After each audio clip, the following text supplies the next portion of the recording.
Hello everyone, welcome back to our channel. मैं हूं आपका ऑनलाइन टीचर अंकित भैया। तो इस वीडियो में हम स्टार्ट करेंगे क्लास 9 ग्रेविटी का लेक्चर नंबर 4, जिसमें हम बात करेंगे एक्सीलरेशन ड्यू टू ग्रेविटी के बारे में। इससे पहले वाली वीडियो में हम कवर कर चुके हैं लेक्चर नंबर 3, जिसमें हमने पढ़ा था फ्री फॉल के बारे में। तो सबसे पहले अगर आप फ्री फॉल की वीडियो देखें, उसके बाद ही आप आगे का लेक्चर स्टार्ट करें, क्योंकि इस टॉपिक में हमारे लिए फ्री फॉल की जरूरत पड़ेगी। इसलिए आपको मैं थोड़ा बहुत बता देता हूं फ्री फॉल के बारे में कि फ्री फॉल क्या होता है। ठीक है, मान लो ये हमारे पास कोई सा ऑब्जेक्ट है, इस पर सिर्फ और सिर्फ ग्रेविटेशनल फोर्स लगे और कोई सी फोर्स ना लगे, तो हम इस ऑब्जेक्ट के फॉल को क्या बोलेंगे? फ्री फॉल ऑब्जेक्ट, या बोलेंगे फ्री फॉलिंग बॉडी बोलेंगे। ठीक है, आई होप समझ में आएगा फ्री फॉलिंग ऑब्जेक्ट क्या होता है। बस अब मैं आपसे एक छोटी सी चीज और पूछना चाहता हूं। जब हम ऊपर की तरफ एक कैच फेंकते हैं, ठीक है, मान लो कम हाइट से हम एक बॉल कैच फेंक रहा है, तो वो ऊपर जाएगा, बॉल ऊपर जाएगी, ऊपर क्या हो जाएगी? उसकी वेलोसिटी 0 हो जाएगी, फिर वहां से वो गिरती है। तो क्या होता है? छोटा सा कैच था तो हमारे हाथ में थोड़ा बहुत लगी, अब हमने बहुत ऊंचा कैच फेंका, तो हम फिर उसको कैच पकड़ते हैं, तो क्या होता है? हमारे ज्यादा जोर से लगती है। जब बॉडी हमारी ऊपर से आ रही होती है, तो क्या होता है? जितनी कम हाइट से हम फेंकते हैं, उसका उतनी कम स्पीड होती है, और हम जितनी ज्यादा दूर से फेंकते हैं, जितनी ज्यादा ऊंचाई से बॉल आती है, उसकी उतनी ज्यादा स्पीड होती है। इसका मतलब क्या है? एक टाइम ऐसा होता है, देखो, जब आप किसी भी ऑब्जेक्ट को गिराना, छत से गिराओगे, एक फ्लोर से गिराना, तो उस ऑब्जेक्ट की कम स्पीड होगी। आप 2 फ्लोर से गिराओगे तो उसकी स्पीड उतनी ज्यादा यूनिफॉर्मली बढ़ती जाती। आप तीसरे फ्लोर से गिराओगे तो और स्पीड, 10 फ्लोर से गिराओगे तो उसकी और स्पीड बढ़ जाती। जैसे कि स्पेस के बाहर से कोई सा भी ऑब्जेक्ट आता है तो वो अर्थ अपनी तरफ खींचती है, कितनी स्पीड से खींचती है, और जब वो नीचे गिरता है तो नीचे एक गड्ढा हो जाता है कि नहीं? इसका मतलब क्या है? देखो, इसका मतलब क्या है? उसमें स्पीड में चेंजेस हो रहा है। स्पीड का चेंज होना ही तो हम क्या बोलते हैं? एक्सीलरेशन को। जैसे कि जब हमने बॉडी को यहाँ पे गिरा रहे थे, किसी भी बॉडी, ये ऑब्जेक्ट है, जब हम इसको गिरा रहे थे, पहले 2 मीटर पर सेकंड हुई होगी, फिर 4 मीटर पर सेकंड, फिर 6 मीटर पर सेकंड, इस तरीके से यूनिफॉर्मली उसकी इंक्रीज होती जाती है। तो यहाँ पे वेलोसिटी या फिर स्पीड चेंज हो रही है। स्पीड के चेंज होने को हम क्या बोलते हैं? एक्सीलरेशन। और जब हमारी फ्री फॉल बॉडी मतलब जब हम किसी बॉडी को ऊपर से गिरती है, सिर्फ ऊपर से गिरने वाली बॉडी पर जो एक्सीलरेशन लगता है, उस एक्सीलरेशन को हम बोलते हैं एक्सीलरेशन ड्यू टू ग्रेविटी। कब बोलेंगे एक्सीलरेशन ड्यू टू ग्रेविटी? जो फ्री फॉलिंग बॉडीज पर जो एक्सीलरेशन लगता है, तो सिर्फ और सिर्फ फ्री फॉलिंग बॉडीज पर जो एक्सीलरेशन लगता है, उस एक्सीलरेशन को बोलते हैं हम एक्सीलरेशन ड्यू टू ग्रेविटी। और इस एक्सीलरेशन ड्यू टू ग्रेविटी को हम डिनोट करते हैं स्मॉल जी, छोटा जी से डिनोट करते हैं। कैपिटल ग्रेविटेशनल, कैपिटल जी का फॉर्मूला क्या? कैपिटल जी किसको? ग्रेविटेशनल फोर्स जी को, और स्मॉल जी ग्रेविटी, बड़ी जी ग्रेविटेशनल फोर्स। ठीक है, तो हमारा एक्सीलरेशन ड्यू टू ग्रेविटी क्या है? The acceleration produce in a free falling body due to gravitational force of the earth is called acceleration due to gravity. तो अर्थ की ग्रेविटेशनल फोर्स, जो अर्थ की ग्रेविटेशनल फोर्स होती है ना, जो फ्री फॉलिंग बॉडीज पर जब अर्थ की ग्रेविटेशनल फोर्स लगती है, फिर जो एक्सीलरेशन प्रोड्यूस होता है, उस एक्सीलरेशन को हम क्या बोलते हैं? एक्सीलरेशन ड्यू टू ग्रेविटी बोलते हैं। और उस एक्सीलरेशन ड्यू टू ग्रेविटी को हम डिनोट किससे करते हैं? स्मॉल जी से। फिर आप कहोगे इसकी एसआई यूनिट क्या होगी? एसआई यूनिट जो एक्सीलरेशन की होती है, वो सेम इसकी एक्सीलरेशन की होती है, मीटर पर सेकंड स्क्वायर। इसको डिनोट किससे करेंगे? स्मॉल जी से। और इसकी एसआई यूनिट हो गई। अब आप बोलोगे ये स्केलर क्वांटिटी है या वेक्टर क्वांटिटी है, तो इसके पास डायरेक्शन भी है और मैग्नीट्यूड है, तो ये कैसी होगी? हमारी वेक्टर क्वांटिटी। वेक्टर क्वांटिटी, ठीक है, वेक्टर क्वांटिटी होगी। इतना समझ में आएगा एक्सीलरेशन ड्यू टू ग्रेविटी होता क्या आएगा। अब आपसे क्वेश्चन में पूछा क्या जा सकता है, पता है? आपसे पूछा जा सकता है कि ये एक्सीलरेशन ड्यू टू ग्रेविटी है कि ऑब्जेक्ट के मास पर डिपेंड करती है? नहीं करती। एक्सीलरेशन ड्यू टू ग्रेविटी मास के ऑब्जेक्ट पर डिपेंड नहीं करता। हमने अभी तो देखा था फ्री फॉल के बारे में, जब हम एक ज्यादा हाइट का मास गिरा रहा है और एक कम हाइट का मास, एक कम वेट का मास गिरा रहा है, एक ज्यादा वेट का, एक का ज्यादा वेट था, एक का कम वेट था। जब उनका फ्री फॉल करवा रहे थे तो दोनों साथ में ही गिर रहे थे। तो इसका मतलब क्या था? ऑब्जेक्ट के मास पर डिपेंड नहीं कर रहा है, तो हमें ये ड्राइव करने के लिए पूछा जा सकता है, या फिर डिस्क्राइब करने के लिए पूछा जा सकता है, या आपसे पूछा जाता है कैपिटल जी का फॉर्मूला ड्राइव करो, क्या होगा? तो हम चलो फॉर्मूला को ही ड्राइव करते हैं। ठीक है, तो मैं ये थोड़ा सा रफ कर दूं, ये इतना सा रफ कर देता हूं। ठीक है, ये ऐसा यूनिट भी रफ कर देता हूं, और साथ ही साथ में मैं ये डेफिनेशन भी रफ कर रहा हूं। आप वीडियो को पॉज करो और नोट कर लेना। ठीक है, अब यहां पे लिखेंगे derive the formula of small g. ठीक है, छोटा जी का फॉर्मूला हम ड्राइव करेंगे या फिर चेक करेंगे कि ऑब्जेक्ट के मास पर डिपेंड होता है या नहीं होता है। अभी हमने तो वैसे तो देख लिया है, प्रैक्टिकल तो हमने देख लिया है, जब हम एक पेपर को गिराते हैं या फिर किसी भी मास के ऑब्जेक्ट को गिराते हैं तो वो दोनों साथ में ही नीचे गिरते हैं। कब गिरते हैं? जब वैक्यूम होता है। इसलिए कह रहा है आप फ्री फॉल की वीडियो पहले देख लो। ठीक है, तो देखो मान लो ये हमारा अर्थ है। ठीक है, ये अर्थ है, ये अर्थ का हमारा सेंटर है। अब इस सेंटर का मास मान लेते हैं, अर्थ का मास मान लिया me, मतलब अर्थ ऑफ मास। अब मान लेते हैं ये अर्थ का सरफेस है जहां पर हम रह रहे हैं, ये अर्थ का क्या है? सरफेस है। ठीक है, सरफेस है। अब मान लो अर्थ के सरफेस के ऊपर हमने एक बॉडी ले ली, कोई सा भी ऑब्जेक्ट ले लिया, कोई सा भी ऑब्जेक्ट ले लो, फुटबॉल ले लो, बॉल ले लो, जो आपको पसंद है वो ऑब्जेक्ट ले लिया। अब इस ऑब्जेक्ट को मास मान लिया हमने, मास ऑफ ऑब्जेक्ट का मास मान लिया mo। ठीक है, और ऑब्जेक्ट की हाइट से ग्राउंड से लेके कितनी हैगी? h है। और इसकी रेडियस मान लेते हैं अर्थ की re है। तो यहाँ पे हमारी टोटल हाइट कितनी हो गई? h प्लस re, ये हो जाएगी हमारी हाइट, टोटल हाइट हो गई। ठीक है, हमारा ग्रेविटी का फॉर्मूला क्या आता है? Force is equal to G m1 into m2 upon में r स्क्वायर। क्योंकि दो ऑब्जेक्ट के बीच में जो फोर्स लगती है उसको हम कहते हैं ग्रेविटेशनल फोर्स। तो इन दोनों के बीच में जो ग्रेविटेशनल फोर्स का फॉर्मूला ले लिया। ठीक है, force as it is G constant रहता है तो जी हमारा मास ऑफ m1, चलो ये इसको m1 मान लेते हैं तो हो जाएगा O, और मास 2 me अर्थ का मास हो जाएगा। और ये रेडियस नहीं है, ये डिस्टेंस है। इन दोनों के बीच की डिस्टेंस कितनी है? re या प्लस h, ये दोनों की डिस्टेंस हो गई। क्योंकि यही है ना, हमें अर्थ के सेंटर से ही और इसके सेंटर के बीच से ही तो हम डिस्टेंस फाइंड करते हैं। इन दोनों के सेंटर का ही तो हमारे लिए डिस्टेंस होता है। दोनों बॉडीज की डिस्टेंस अर्थ के हमेशा सेंटर से लेते हैं। ठीक है, वैसे ऑब्जेक्ट के भी हमने एक तरीके से सेंटर से लिया होगा। ठीक है, अब देखो, अब यहाँ पे देखना, ये इतना निकल के आ गया। अब इसको हम बोल देते हैं इक्वेशन नंबर 1 बोल देते हैं। ठीक है, इतना समझ में आएगा। अब देखो यहाँ पे फोर्स, देखो एक और बात यहाँ पे सुनना। अब ये जो मान लो जी हमारा मास ऑफ ऑब्जेक्ट था, ये मास ऑफ ऑब्जेक्ट था, ये क्या सरफेस से कुछ ऊपर है, तो इस पर भी तो एक फोर्स लग रही है। ये ऑब्जेक्ट अर्थ की तरफ खिंच रहा है, अर्थ थोड़ी ऑब्जेक्ट की तरफ जा रही है, बल्कि ऑब्जेक्ट अर्थ की तरफ आ रहा है। इसका मतलब क्या होगा? इस पर भी एक फोर्स लग रही है। तो लेकिन F इज इक्वल टू में ma, फोर्स इनटू ये वाली फोर्स लग रही है क्योंकि नीचे आ रहा है फोर्स। सिर्फ हम इस वाले ऑब्जेक्ट की बात करें, अर्थ ऊपर नहीं आ रही तो अर्थ तो नीचे खींच रही है क्योंकि अर्थ का बहुत ज्यादा मास है, तो इस पर भी एक फोर्स लग रही है। तो यह F इंटू में A, तो इसको हम लिख सकते हैं इस तरीके से F इंटू में mg। क्यों? यहां पे कौन सा एक्सीलरेशन लग रहा है? फ्री फॉलिंग बॉडीज पर जो एक्सीलरेशन लगता है उसको हम क्या बोलते हैं? Acceleration due to gravity. और उसको हम किससे डिनोट करते हैं? g से। तो हम यहाँ पे क्या लिख दिया? g। अब यहाँ पे हमने बोल दी क्वेश्चन नंबर 2। ठीक है, इतना समझ में आया। अब देखो यहाँ पे लिखेंगे from equation 1 and equation 2।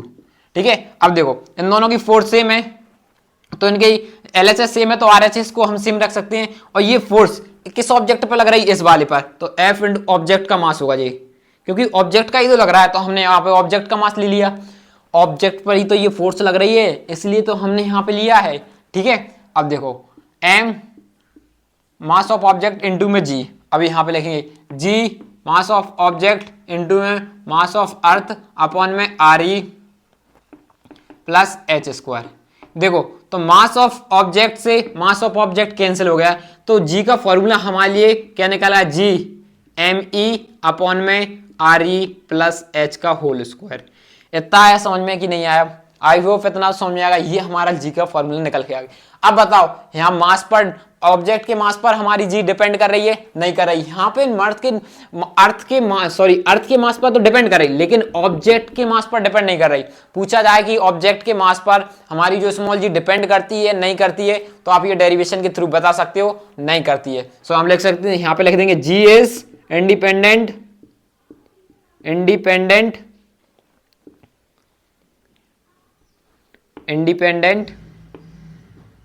For mass of acceleration, mass of body. ठीक है, बॉडी के मास पर डिपेंड नहीं हो रहा है। ठीक है, जी हमारी इंडिपेंडेंट है मास ऑफ बॉडी पर। ठीक है, अब देखो एक बात बताओ। ठीक है, मान लिया इतना तो आपको समझ में आ गया। अब देखो यदि मान लो जो हमारा ऑब्जेक्ट है वो अर्थ के सरफेस के नियर हो, पास में ही हो, क्या अर्थ के पास में, मान लो ये हमारी अर्थ है। ठीक है, ये अर्थ का सेंटर है। अभी ऑब्जेक्ट इसके सरफेस पर ही रख दिया, ऊपर नहीं, सरफेस पर के आसपास हो, थोड़ा सा ही डिस्टेंस का गैप, थोड़ा सा ही, तो हम पता है क्या करेंगे उस केस में? उस केस में हमारे लिए जो ऑब्जेक्ट की हाइट है तो उसको नेग्जिलेट कर देंगे, उसको हटा देंगे, क्योंकि अर्थ का रेडियस बहुत बड़ा होता है। क्या? अर्थ का रेडियस बहुत बड़ा होता है, तो यदि हम 1000 मीटर भी लें तो भी हम उसे नेग्जिलेट कर देंगे, 1 किलोमीटर भी ले तो उसे भी नेग्जिलेट, हम कम से कम 10,000 किलोमीटर लेंगे या 20,000 किलोमीटर लेंगे तब हम नेग्जिलेट नहीं करेंगे। यदि हम 1 किलोमीटर, 20 किलोमीटर, 100, 200, 1000 किलोमीटर लेंगे तभी यूज कर सकते हैं, या 10,000 किलोमीटर यूज देंगे, छोटे मोटे किलोमीटर के लिए हम इसको नेग्जिलेट कर देंगे। तो हम यहाँ पे कर देंगे, इसको नेग्जिलेट कर देंगे। जो एच हैगा ना, इसको हम क्या कर देते हैं, जो हमारा ये जो एच है इसको नेग्जिलेट कर दिया, ठीक है, हमने नेग्जिलेट कर दिया। तो हमारा जी का फॉर्मूला क्या है, जी अर्थ ऑफ जी इंटू में, और यहाँ पे होगा आर ई का होल स्क्वायर। तो आपको ये फॉर्मूला यहां तक ड्राइव करना है। आपको अर्थ का मास, जो अर्थ की जो आपका ऑब्जेक्ट की हाइट है उसको नेग्जिलेट कर देना। क्यों नेग्जिलेट करना है? क्योंकि आपकी क्लास 9th के अकॉर्डिंग ये जो ऑब्जेक्ट होंगे ना वो अर्थ के सरफेस के थोड़े ही ऊपर होंगे, मैक्सिमम 100 मीटर होंगे, 200 मीटर होंगे, 500 मीटर होंगे। आपके पास 1-1, 2-2 हजार किलोमीटर वाले आएंगे तभी आपको ये वाला फॉर्मूला लगाना पड़ेगा, ठीक है। नहीं तो आपको यही फॉर्मूला लगाना और आपको डेरिवेशन यहीं तक ड्राइव करना है। पूरी पूछा जाए आपको एच को नेग्जिलेट ही करना है। आई होप समझ में आया इतना। ये था हमारी जी का फॉर्मूला, पूरी तरीके से हमने ड्राइव कर लिया है। अब आपसे पूछा जाता है कि बता, हमसे पूछा जा सकता है कि अर्थ की सरफेस पर, अर्थ के सरफेस पर जी की कितनी वैल्यू होगी।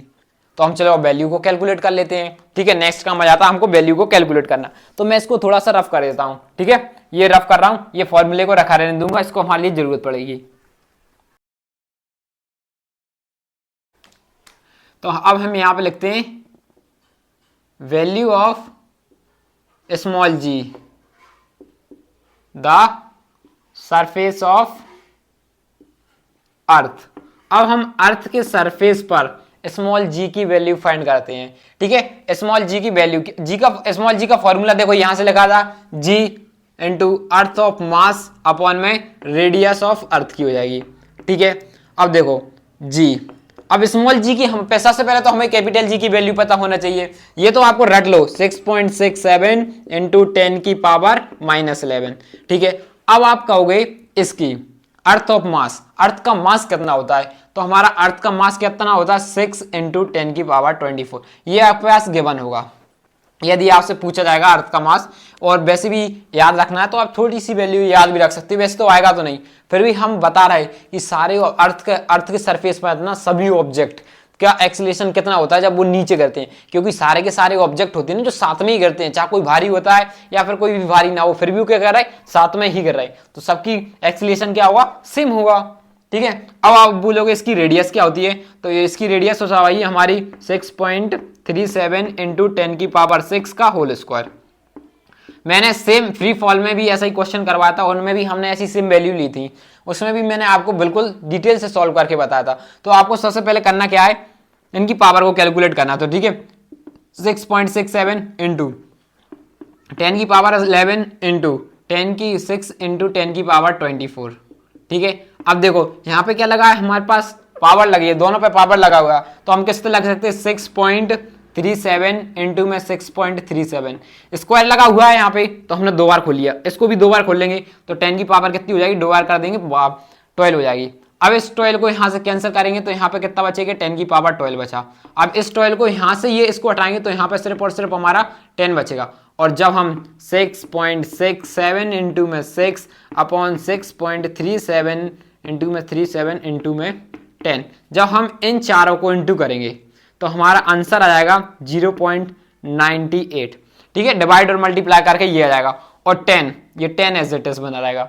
अब 10 का इसके साथ करेंगे तो 9.8 मीटर पर सेकंड स्क्वायर, ये हमारा एक्सीलरेशन आएगा। अब अर्थ के और सरफेस पर जितने भी ऑब्जेक्ट गिर रहे हैं और उन पर सिर्फ और सिर्फ ग्रेविटेशनल फोर्स लग रही है, तो इतनी स्पीड से स्पीड इंक्रीज करती जाएगी, ये एक्सीलरेशन होगा उनका 9.8 मीटर पर सेकंड स्क्वायर। अब आपको एक्सेलरेशन की वैल्यू याद करने के लिए नहीं है, पहले आपके क्वेश्चन में ए की वैल्यू हमारे पास लेना पड़ती, लेकिन ए को हम यहाँ पे क्या लेंगे, जी को 9.8, ये वैल्यू अब आपके पास हमेशा परमानेंट हो गई। यदि कोई बॉडी ऊपर से गिर रही है तो आप ये वाली वैल्यू लोगे, या फिर आपके क्वेश्चन में जो वैल्यू गिवन होगी, गिवन नहीं है तो इसका मतलब लेना हमको 9.8 लेना है। इतना समझ में आएगा। अब हम बात करते हैं वेरिएशन ऑफ जी।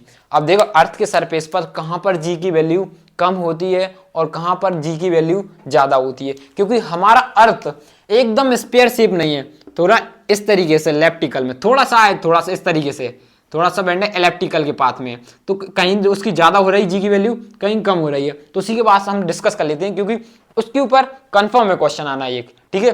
तो पहले आप इतना नोट करो ये डेरिवेशन, ये क्वेश्चन को मैं आपको नेक्स्ट बताता हूं, नोट करो।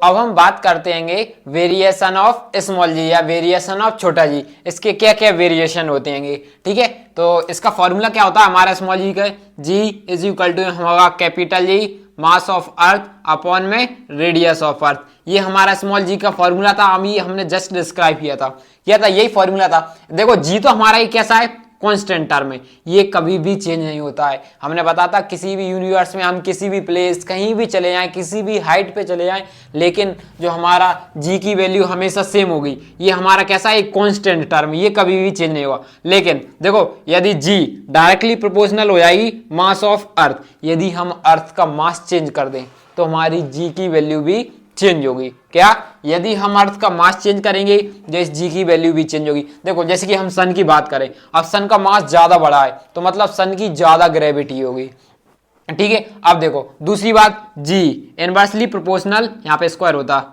इनवर्सली प्रोपोर्शनल रेडियस का स्क्वायर। यदि देखो क्या बोला गया, यदि हम जितनी ज्यादा रेडियस बढ़ाएंगे तो उतनी कम हमारी क्या हुई, जी की वैल्यू कम हो गई। ये हमारी जी की वैल्यू कम हो रही है। देखो इनवर्सली प्रोपोर्शनल है, ये डायरेक्टली प्रोपोर्शनल था, ये इनवर्सली प्रोपोर्शनल है, ठीक है। तो यहां से आपको क्या समझ में आएगा, जी हमारा एक कांस्टेंट टर्म है, यदि हम मास को बढ़ाएंगे तो जी भी बढ़ेगी, यदि हम रेडियस को बढ़ाएंगे तो हमारी जी कम होगी, ठीक है। इतना समझ में आया। अब देखो एक सबसे बड़ी इंपॉर्टेंट की बात याद रखने का है, देखो हमारा अर्थ है ना एकदम स्फीयर नहीं होता, कुछ इस तरीके से थोड़ा चपटी टाइप की होती है, ठीक है, इस तरीके से होता है। ये ऊपर ये दो ये इस पोल को, ये वाले पोल को हम क्या, ये होती है हमारी पोल, ये कैसी हमारी पोल है, और ये जो इस तरीके से होता है, ये जो रेडियस होता है इसका, ये हमारे होते हैं इक्वेटर,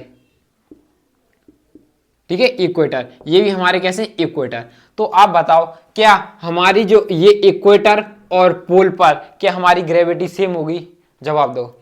इसका आंसर है नहीं, इक्वेटर और पोल पर हमारी ग्रेविटी सेम नहीं होगी। देखो अब पोल की बात करें, ये हमारी थोड़ी अर्थ इस तरीके से चपटी है, ठीक है। अब देखो पोल, यहाँ पे क्या, पोल और इक्वेटर, इक्वेटर की साइज ज्यादा बड़ी है पोल से, पोल की साइज छोटी है, और इक्वेटर की साइज, इधर देखो ये इधर समझ में आएगा, ये तो ग्राफ बताया, यहाँ पे क्या इक्वेटर की लेंथ रेडियस बड़ी है, इक्वेटर की रेडियस बड़ी है, पोल की रेडियस छोटी है। तो इसका मतलब देखो जिसकी रेडियस बड़ी होगी वहां पे ग्रेविटी कम होगी, इसका मतलब होगी पोल पे क्या होगी, पोल पे रेडियस छोटी है तो यहाँ पे क्या होगा, हमारी ग्रेविटी ज्यादा होगी, ग्रेटर होगी, ग्रेविटी कैसी होगी, ज्यादा होगी।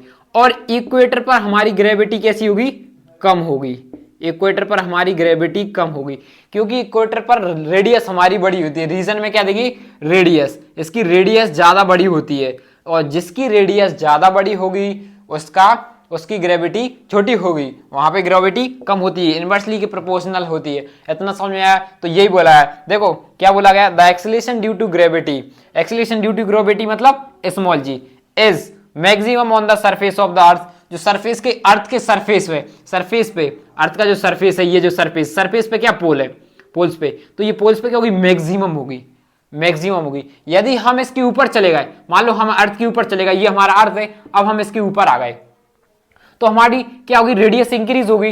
अब ऊपर जाएंगे, रेडियस इंक्रीज हो गई तो हमारी ग्रेविटी कम हो जाएगी, ठीक है। तो हम ऊपर जाएंगे तो हमारी रेडियस कैसी होगी, डिक्रीज। ऊपर जा रहे हैं तो हमारी रेडियस कैसी होगी, क्योंकि ऊपर जाना मतलब रेडियस इंक्रीज हो जाना, रेडियस इंक्रीज हो गई तो क्या होगी, हमारी ग्रेविटी कम होगी। तो इट डिक्रीज कब होगी, going above the surface of the अर्थ, हम सरफेस के ऊपर जाएंगे तब। लेकिन मैक्सिमम कम है, सिर्फ सरफेस पे, अर्थ के सरफेस पे मैक्सिमम रहेगी। यदि हम सरफेस के ऊपर जाएंगे तो क्या होगा, हमारी ग्रेविटी क्या होगी, डिक्रीज होने लगेगी। और एक बात हो, और going inside the surface of the अर्थ, यदि हम अर्थ के सरफेस के नीचे चले गए, मान लो ये हमारा अर्थ है और ये हमारा सरफेस है, ठीक है। अब अर्थ के हम सरफेस से नीचे जाते जा रहे हैं, तो इसकी हमारी ये देखो नीचे आते जा रहा है, तो आपको तो लग रहा होगा हमारी रेडियस कम हो गई तो ग्रेविटी इंक्रीज होनी, नहीं, हम अर्थ के नीचे आ गए। ये मान लो हमारा सेंटर है, तो हमारा यहाँ इतना मास कैलकुलेट होगा, ये मास भी तो कम हो गया। वैसे तो डेप्थ में तो आप 11th या 12th क्लास में पढ़ोगे, अभी नहीं पढ़ना, लेकिन इसका मेन कारण क्या है, यहाँ पे हमारी रेडियस कम हो रही, रेडियस कम हो रही तो क्या हो रहा है, अंदर जा रहे हैं हम, अंदर जा रहा है, रेडियस कम हो रही, तो हमारा मास भी तो कम होते जा रहा है। मास कम हो रहा है तो हमारा देखो मास कम होगा तो ग्रेविटी भी कम होगी, मास ज्यादा होगा तो ग्रेविटी ज्यादा होगी। इसलिए एक टाइम ऐसा आएगा कि हम अर्थ के सेंटर में पहुंच गए, सपोज करो, तो हमारी ग्रेविटी कितनी होगी। ये सबसे इंपॉर्टेंट क्वेश्चन वर्ड में आ जाएगा, सेंटर पर, अर्थ के सेंटर पे हमारी ग्रेविटी कितनी होगी, बताओ। अर्थ के सेंटर पर हमारी ग्रेविटी कितनी होगी, बताओ। अर्थ के सेंटर पर हमारी ग्रेविटी 0 हो जाएगी, 0 कितनी हो जाएगी हमारी, 0। यहाँ पे कितनी हो जाएगी, हम अर्थ के सेंटर पे पहुंच जाएंगे तो हमारी ग्रेविटी यहाँ पे 0 हो जाएगी, ठीक है। क्यों हो जाएगी, देखो एग्जांपल के थ्रू समझो। हमने अर्थ को 2 भाग में आधा आधा डिवाइड कर दिया, अब आप सेंटर में पहुंच चुके हो, तो मतलब कि आपको इधर भी फोर्स लग रही होगी और एक तरीके से इधर भी फोर्स लग रही होगी, तो ये क्या हो रही, दोनों फोर्स आपस में कैंसिल हो जाएगी। यदि हम इन दोनों को बंद कर दें तो आप बीच में ही लग जाओगे, एकदम न्यूट्रल हो जाओगे, आप पर कोई फोर्स नहीं लगेगी, ठीक है। तो बीच में हमारी क्या हो जाएगी, यहाँ पे कोई फोर्स नहीं लगती है। तो ये था हमारा वेरिएशन ऑफ जी का मतलब यही बताना था कि हमारी जी किस पर डिपेंड करती है, किस पर नहीं डिपेंड करती है। और यहाँ पे हमने एक अर्थ के एग्जांपल से भी समझा, इसी पर पूरे क्वेश्चन आने वाले हैं। इक्वेटर पर क्या होगा, पोल्स पर क्या होगा, यदि हम ऑब्जेक्ट को ज्यादा ऊपर ले गए, यदि हम ऑब्जेक्ट पर नीचे ले गए, तो वो सारी रीजन मैंने आपको यहाँ पर लिख दी है। ऊपर जाएंगे तो इसलिए पोल और पोल पर हमारी क्या होगी, ग्रेविटी यहाँ पे मैक्सिमम इंक्रीज, और यहाँ पे इक्वेटर पर क्या होगी, डिक्रीज होगी, मिनिमम होगी या डिक्रीज, यहाँ पे डिक्रीज होगी, ठीक है। पोल पर हमारी क्या होगी, इंक्रीज होगी, इधर डिक्रीज होगी, इसका रेडियस छोटा आएगा, ठीक है। तो अब हम इसके ऊपर न्यूमेरिकल्स लगाते हैं, तो आप पहले से नोट करो और मैं आपको बढ़िया बढ़िया न्यूमेरिकल्स लिखता हूं। तो अब हम बात करते हैं न्यूमेरिकल्स की। स्मॉल जी के ऊपर जितने भी टाइप्स के न्यूमेरिकल बन सकते हैं ना, वो हम इसी वीडियो में कोशिश करेंगे कि वो इसी वीडियो में सारे टाइप्स के न्यूमेरिकल क्लियर हो जाएं, ठीक है। तो हम सबसे पहले बात करते हैं पहले न्यूमेरिकल की। क्या बोला गया, is the acceleration due to gravity of earth g is constant discuss. हमारे लिए बताने का कि जो acceleration of due to gravity यानी जो स्मॉल जी है, क्या अर्थ पर उसकी वैल्यू हमेशा कांस्टेंट होती है, डिस्कस करना है। बताओ पहले हाँ या ना में जवाब देना, इज होती है या नहीं होती है। इसका आंसर है नहीं, जी की वैल्यू हमेशा कांस्टेंट नहीं होती है। क्यों, क्योंकि मैंने आपको बताया था पोल्स पर जी की वैल्यू कैसी होती है, मैक्सिमम होती है, जस्ट अभी बताया 2 मिनट पहले। एंड और साथ ही साथ में इक्वेटर पर क्या होता है, इक्वेटर पर जी की वैल्यू क्या होती है, मिनिमम होती है, मिनिमम होती है। अब ये मिनिमम क्यों होती है, क्योंकि पोल्स पर रेडियस क्या होती है, कम होती है, पोल्स पर रेडियस कम होती है और इक्वेटर पर रेडियस ज्यादा होती है। जहां पर रेडियस ज्यादा है वहां पर जी की वैल्यू कम है, जैसा कि जी का फॉर्मूला हमारा क्या हो सकता है, जी मास अपॉन में आर का स्क्वायर। तो यहाँ पे देखो यदि हमारा रेडियस इनवर्सली प्रोपोर्शनल है, यदि रेडियस ज्यादा होगी तो जी की वैल्यू कम होगी, तो यहाँ पे हमारी रेडियस ज्यादा थी तो जी की वैल्यू मिनिमम हो गई, और इसी यहाँ पे आर की वैल्यू हमारी कम थी तो हमारी जी की वैल्यू ज्यादा हो गई। हमने डिस्कस करके भी बता दिए, ये सेम रीजन लिख देना। अब हम सेकंड की बात करते हैं।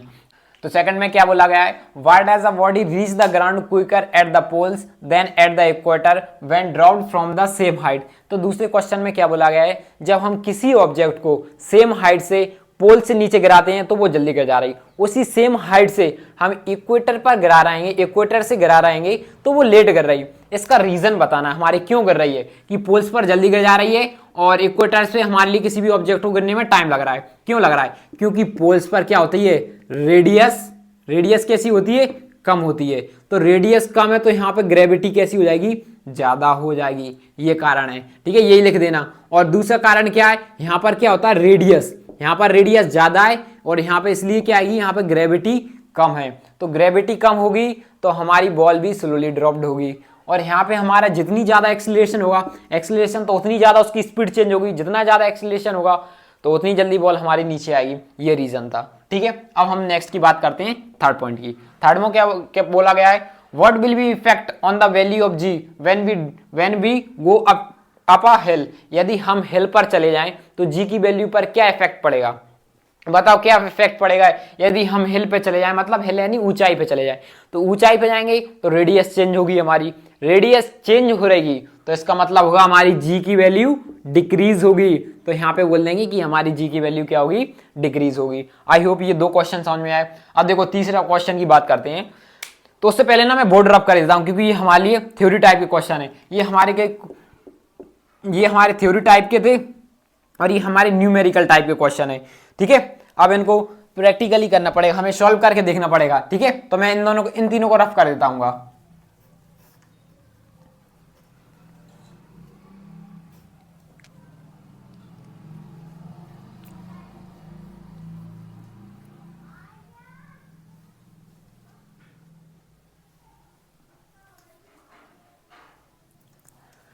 तो देखो अब हम बात करते हैं क्वेश्चन नंबर 4 की। क्वेश्चन नंबर 4 में क्या बोला, a planet whose mass and radius are both half of that of earth acceleration due to gravity g at its surface should be. देखो हमसे क्या बोला गया, एक प्लेनेट हैगा, मान लो ये क्या हमारे पास प्लेनेट है, उस प्लेनेट का मास और उसकी रेडियस अर्थ से आधी है। क्या अर्थ से आधी है? तो हमें बताना है उसके सरफेस पर स्मॉल जी की वैल्यू क्या होगी। ठीक है, अब देखो ये हमारा कैसा है, ये मान लेते हैं हमारा अर्थ है, ये मान लो हमारा अर्थ है। ठीक है, अर्थ को हमें बड़ा मानना है क्योंकि अर्थ से हाफ में है जो नया प्लेनेट। अब मान लो इसका ये अर्थ है, ये हमारी अर्थ की रेडियस मान लो आर, इसका मास मान लेते हैं हम मास ही। तो हमारे यहाँ पे ग्रेविटी का फॉर्मूला क्या था, जी एम ई अपॉन में आर का स्क्वायर। ये तो हमारा, लेकिन हमसे पूछा क्या है, ये छोटे वाले मास, ये प्लेनेट का, ये जो कि अर्थ से मास भी कम है, इसका रेडियस भी कम है। ठीक है, तो मान लो इस जी के प्लेनेट की ग्रेविटी मान लेते हैं जीपी होगी। ठीक है, तो यहाँ पे और मान लेते हैं इसका मास कितना दिया हमारे पास, मास दिया हमारे पास आधा दिया है अर्थ से, तो हम हाफ कर लेते हैं। उसी तरीके से इसकी रेडियस भी हमारे पास आधी दी है, तो हमने यहाँ पे हाफ कर ली है। ठीक है, इतना समझ में आया। तो यहाँ पे फॉर्मूला क्या है, जी एम अपॉन में आर का स्क्वायर। ठीक है, अब वैल्यूज को पुट करते हैं। ठीक है जी, अब मास कितना है इसका, अर्थ के मास से हाफ है। ठीक है, तो हम मास को हाफ कर लेते हैं, डिवाइडेड बाय 2, तो ये तो 2 तो नीचे चला जाएगा। अब यहाँ पे आर और रेडियस भी हमारे लिए हाफ करना है, तो मैं ये तो रफ कर देता हूँ। ठीक है, ये रफ कर देता हूँ। अब देखो इसको सिंप्लीफाई करते हैं। ठीक है, अब यहाँ पे लिखेंगे जी, यहाँ पे लिखेंगे जीपी, मतलब ग्रेविटी पूछ रहा है किसी भी कोई सा भी प्लेनेट है। ठीक है, अब यहाँ पे लिखेंगे जी एम, और ये 2 तो एज अ टेंस, और ये आर का स्क्वायर, और ये कितना हो जाएगा हमारा 4 हो जाएगा। तो इसको कैंसिल कर देंगे 2 से, तो यहाँ पे बच जाएगा 2। अब ये 2 है ना ऊपर पहुंच जाएगा, तो क्या लगेगा 2gm अपॉन में हो जाएगा हमारा आर का स्क्वायर, और यहाँ पे लिख देंगे जीपी से। ठीक है, अब देखो तो इसका, अब देखो यहाँ से देखना, अब इतना आगे सुनना। अब देखो ये फॉर्मूला हमारा किसका बन रहा है, ये अर्थ का था, अर्थ की जी थी, तो हम इसकी जगह जी लिख देंगे, इसको आगे यहाँ से कराए। ठीक है, जीपी इज इक्वल टू में जी ई, मतलब कि क्या है, उसकी अर्थ ग्रेविटी क्या है, अर्थ से 2 गुना ज्यादा है। क्या है, अर्थ से 2 गुना उसकी ग्रेविटी है, अर्थ से 2 गुना है वहां पे ग्रेविटी। क्यों है, क्योंकि वहां पे मास भी कम हो रहा है भले, और रेडियस भी कम दी है। कम नहीं हो रहा है, उस प्लेनेट पे ऑलरेडी है ही, वो प्लेनेट उस तरीके से बना हुआ है, वो छोटा है अर्थ से, मास छोटा है, मतलब अर्थ प्लेनेट भी छोटा है, तो वहां पे ग्रेविटी भी ज्यादा आएगी। ठीक है, मास कम नहीं, उसके वो नीचे नहीं जा रहा, नीचे जाना होता तो उसकी रेडियस तो क्या होता, ग्रेविटी डिक्रीज होती, लेकिन वो प्लेनेट ही इतना छोटा सा आएगा। तो ठीक है, ये समझ में आया। अब देखो हम लास्ट क्वेश्चन की बात करते हैं, उससे पहले मैं ये रफ कर लेता हूं, आप नोट करो, आई होप नोट कर लिया होगा वीडियो पॉज करके। तो देखो अब हम बात करते हैं लास्ट की, क्या बोला गया, find the acceleration due to gravity of a planet of mass half as that of earth and radius क्या कर रहा है, twice as that of earth. अब रेडियस क्या कर रहा है, अर्थ से 2 गुनी कर दिए, और मास को हाफ कर दिया अर्थ से, तो हमें उस प्लेनेट की ग्रेविटी बताना है। तो मान लो ये हमारा अर्थ है, ठीक है, अर्थ की रेडियस r हो जाएगी, इसका मास हो जाएगा m हो जाएगा, तो अर्थ की ग्रेविटी कितनी हो जाएगी, जी एम ई अपॉन में r का स्क्वायर। ठीक है, अब मान लो ये नया प्लेनेट बन रहा है, नया प्लेनेट क्या बना है, इसकी रेडियस तो 2 गुना है। ठीक है, और साथ ही साथ में इस प्लेनेट का मास कम है, हमारे पास मास हाफ है। ठीक है, तो इस प्लेनेट का हमने मास लिख लिया हाफ, और ग्रेविटी को हमने क्या कर दिया 2r, ग्रेविटी बढ़ा दी हमने, ये लो है, सॉरी रेडियस बढ़ा दी, ये लो रेडियस हमने 2r कर दी। ठीक है, बस तो हमारा ग्रेविटी का फॉर्मूला होता है इस प्लेनेट पे जी एम अपॉन में r। ठीक है, तो इस प्लेनेट की वैल्यू पुट करते हैं। रेडियस हमारे पास कितनी दी है, मास कितना दिया है, मास आधा हो गया, तो मास तो और 2m लिख दिया। अपन देखो ये 2 है, पहले ही हम डिवाइड में पहुंचा लेते हैं, ठीक है, यहाँ पे नीचे 2 हो जाएगा, इतना तो आ ही रहा हुआ। और रेडियस r का स्क्वायर मतलब 2r हो गई थी, तो हो जाएगा gm अपॉन में 2 तो एज इट इज, इसका हो जाएगा 4 और यहाँ पर हो जाएगा r स्क्वायर। तो ये एक तरीके से हमारा ये तो यहाँ पे हो जाएगा ये अर्थ का, तो अर्थ की हो जाएगी, तो यहाँ पे लिखेंगे gp इज इक्वल टू ये क्या होता है 1 अपॉन में 8 n2 में g, और ये अर्थ की ग्रेविटी हो जाएगी। इसका मतलब क्या है, इसका मतलब क्या है, अर्थ की ग्रेविटी यहाँ पे ज्यादा है इससे, 8 गुना ज्यादा अर्थ की ग्रेविटी है इससे। और इसको मैं किस तरीके से लिखता हूँ, और किस तरीके से लिख सकता हूँ मैं यहाँ पे, इसको 8 को इस साइड लेता हूँ, 8 GP इज इक्वल टू में अर्थ की g, ये अर्थ की ग्रेविटी है। इसका मतलब है अर्थ की ग्रेविटी इससे 8 गुना ज्यादा है, या फिर कह सकते हैं जो प्लेनेट है इस प्लेनेट की अर्थ से 8 गुना ग्रेविटी कम है, ठीक है। उसकी देखो 2 गुना ज्यादा क्यों निकल के आ रही थी, ज्यादा इसलिए आ रही थी क्योंकि वो छोटा था, उसकी रेडियस भी कम हो रही थी, मास भी कम हो रहा था। इसमें मास तो कम हो रहा है लेकिन रेडियस बढ़ा दी। अब रेडियस बढ़ा दी तो क्या हो गया, ग्रेविटी तो वैसे ही कम होना थी, तो ग्रेविटी कितने कम हो गई, 8 गुना। तो बस यही टाइप के न्यूमेरिकल्स बन सकते थे, और जितने भी टाइप के न्यूमेरिकल बनेंगे तो हम आगे के टॉपिक में कवर करते जाएंगे। जैसे जैसे हमारे टॉपिक कवर होते जा रहे हैं हम साथ ही में उनके न्यूमेरिकल्स डाल रहे हैं जितने भी टाइप्स के बन सकते हैं, ठीक है। तो अब हम नेक्स्ट लेक्चर में करेंगे मास और वेट के बारे में, उस पर भी जितने टाइप्स के न्यूमेरिकल बनेंगे ना उनको भी हम उसी वीडियो में क्लियर कर देंगे, ठीक है। यदि वीडियो अच्छी लगी हो तो लाइक कीजिए, सब्सक्राइब कीजिए। थैंक यू फॉर वॉचिंग, मिलते हैं आपको नेक्स्ट वीडियो में।